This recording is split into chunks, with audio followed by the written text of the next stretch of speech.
Donc, c'est les cadres très discrets. Ben voyons ça. Bon, ben voilà, ben, je vous présente Angela. Voilà. Angela est RH probablement, et c'est sa pause du midi. Donc voilà, elle fait la bike life La bike life. avec Anne-Lucie et Jean-Charles. Voilà.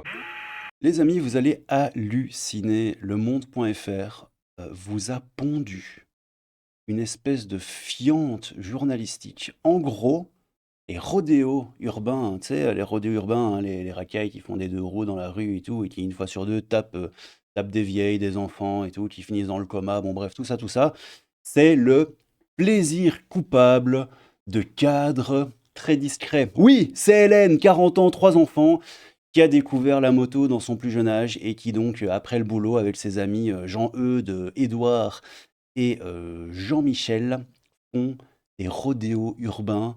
Voilà, ils font péter le wheeling dans la rue, en plein centre de Paris, de Grenoble, de tout ça.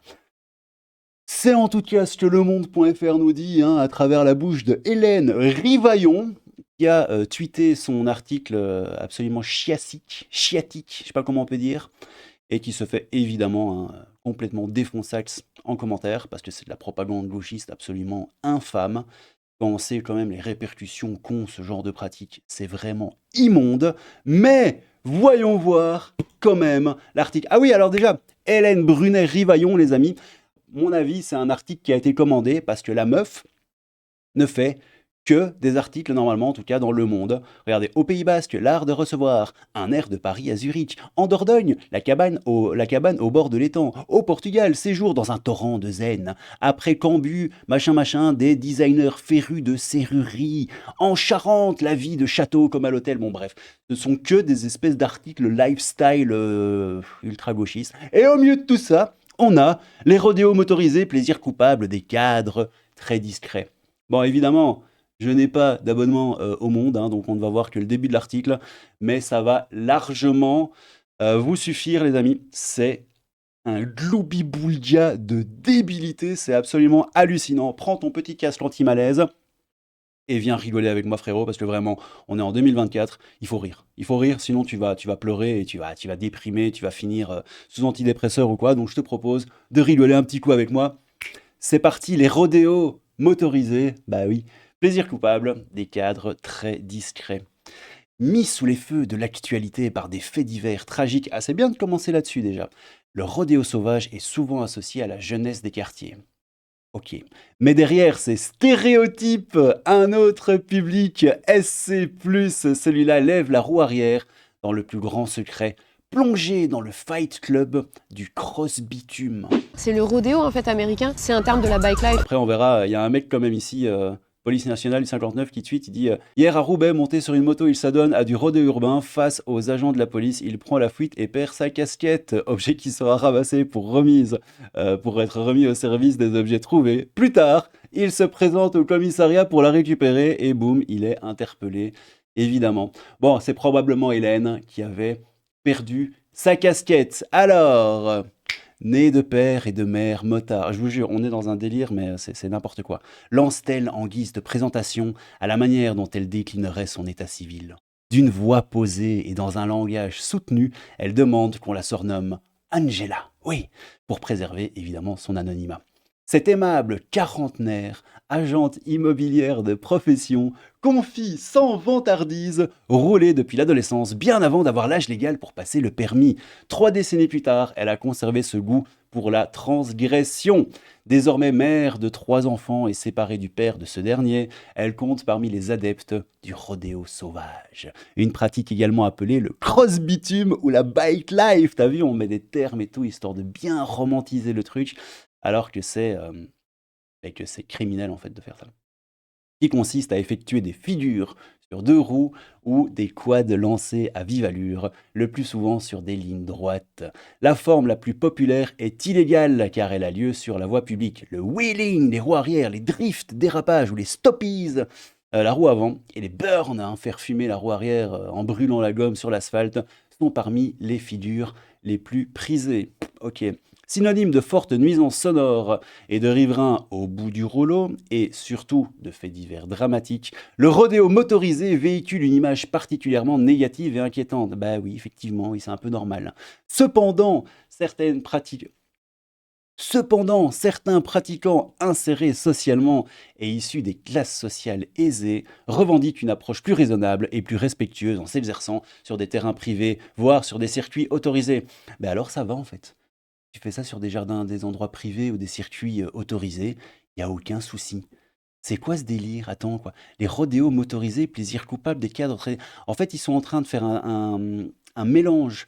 Ils veulent faire un mélange dans la tête des gens entre des mecs qui vont sur des circuits faire ce qu'ils ont envie de faire, et a priori, pourquoi pas, et des mecs qui, à minuit, 1h, 2h, 3h du matin, font du rodéo sauvage dans les rues, et même en pleine journée et tout ça, devant des gens, des enfants, des vieillards et tout, et parfois, ça se finit tragiquement. Hallucinant. Donc ouais, sur des circuits autorisés, bah oui, si c'est le cas, c'est pas un souci. J'ai découvert la bike life il y a quelques années avec mon frère et sa bande de copains qu'on fit Angela.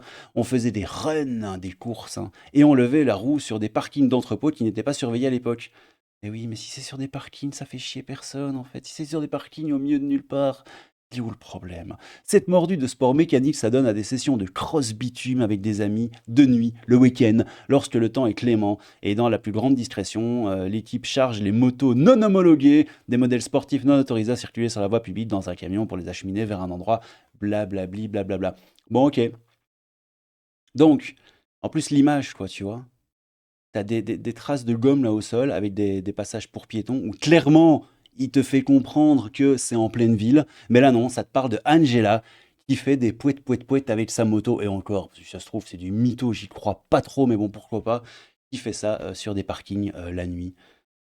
Ouais, bon, j'ai envie de te dire, pourquoi pas Hélène, Hélène B. Rivaillon, mon enquête sur les rodéos motorisés. Plaisir coupable des cadres très discrets. Bon, donc c'est les cadres très discrets. Voyons ça. Déjà aperçu des rodéos urbains, ces courses à moto sur une roue impressionnante, bruyante, inquiétante. Les villes tentent bien sûr d'enrayer ce phénomène. On va baroder, on va tourner. C'est une virée, tu vois, on fait le tour de la ville. On adore ça, on vit ça tous les week-ends. On attend le dimanche avec impatience toute la semaine. C'est partie de la vie du quartier, frérot. Le dimanche, ils ont tous le smile parce qu'ils savent très bien qu'il y a un des crosses en bas. Ça fait partie de la vie du quartier, frérot. Effectivement, ça sent le SC+, CSP+, pardon. Oh là là là là. Oui, voilà. Oui, mais oui, oui. J'ai vu au Brésil, frère, ils font des rodéos avec des motos, des vieilles motos, tu sais. La bécane, il y en a toujours eu dans les quartiers, mais c'est vrai que grâce aux réseaux sociaux et grâce à ce fléau en ce moment, parce que c'est vrai que la plateforme Rodéo Sauvage sur Instagram, elle est quand même assez active. Ça se contacte, ça se retrouve, tu vois, ça fait des... Même ça se fait des ripostes, ça donne de la force, tu vois. Avec sa chicha en main, mec. C'est un vrai petit cercle, tu vois. Bon, voilà, je vous présente Angela, les amis. Angela, voilà. Écoutez, je ne vois pas d'autre explication. Alors, je voulais retrouver 2-3 petits trucs encore au niveau des rodéos urbains, histoire de mettre un petit peu l'église au milieu du village ou le cochon au milieu de la mosquée. Je sais pas si ça se dit, mais bon, pourquoi pas.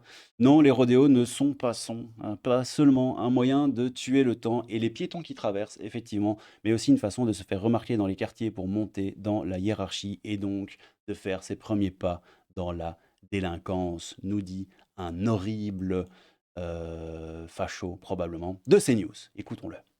Pour parler souvent avec des policiers, en fait, les rodéos, c'est pas seulement des jeunes, effectivement, qui s'ennuient, qui se disent « Tiens, je vais prendre ma moto et je vais faire des tours dehors ». Déjà, il faut savoir que dans les cités où il y a des rodéos, souvent, vous n'avez que quelques motos et qu'il y a beaucoup de personnes qui les conduisent. Les motos n'ont pas de plaque.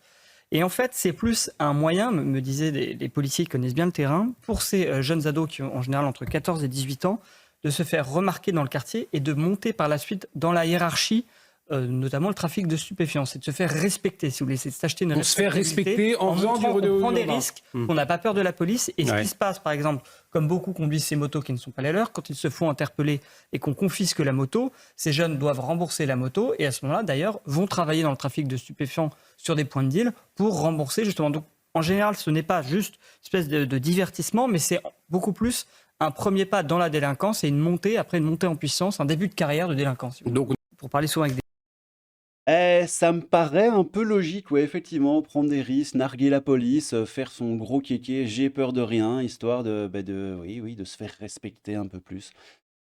Ça me paraît qu'à moitié délirant. 1 an de prison et 15 000 € d'amende pour les rodéos urbains. Le problème n'est pas la loi, mais son application. Quasiment jamais de prison effective quand les délinquants sont condamnés.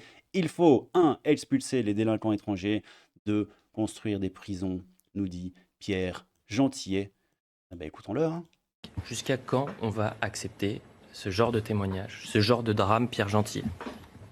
Eh bien, ça va continuer malheureusement, tant qu'on ne prendra pas le sujet à bras-le-corps et surtout tant qu'on ne posera pas le bon diagnostic.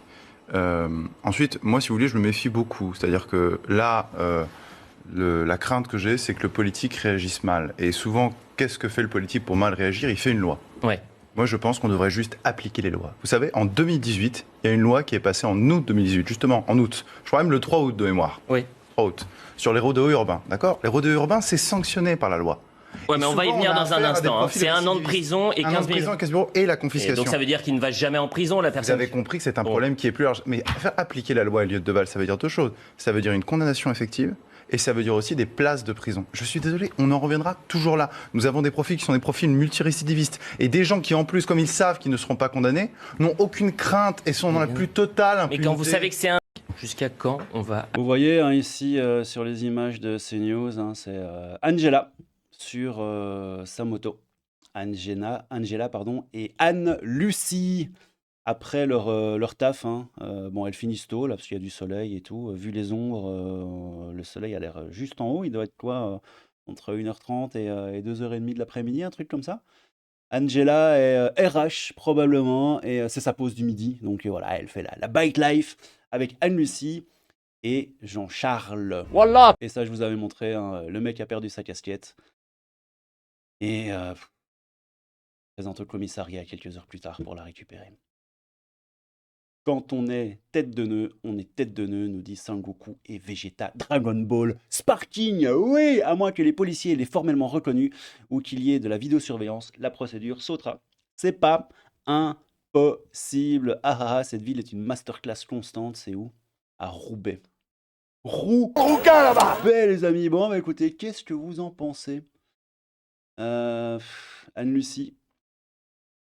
Vous voyez, hein, Anne-Lucie, on croise les doigts. Hein. Bah oui, ici je peux pas vous le mettre parce que YouTube, mais rodéo urbain, un flic se fait passer dessus en fait. Tac, tac, tac, je vais le mettre un peu plus fort, un peu plus vite. Et tu vois le gars, voilà, tu vois le mec là ici avec son casque, et qui se barre. Qui se barre en courant.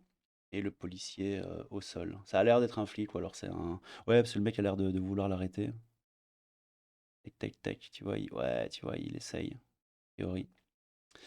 Donc voilà, encore une fois, Anne-Lucie sur sa bécane, qui ne fait bien sûr de mal à personne, et qui roule tranquillement sur le trottoir.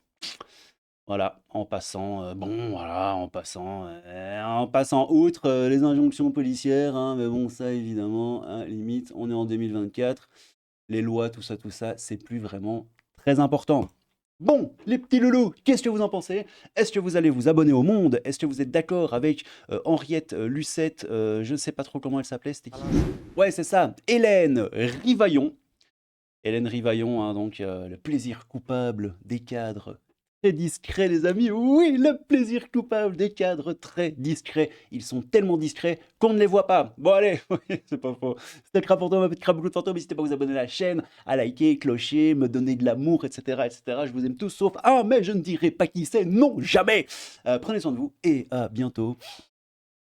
Tchou. Vroom vroom, les motos, oui. La bike life.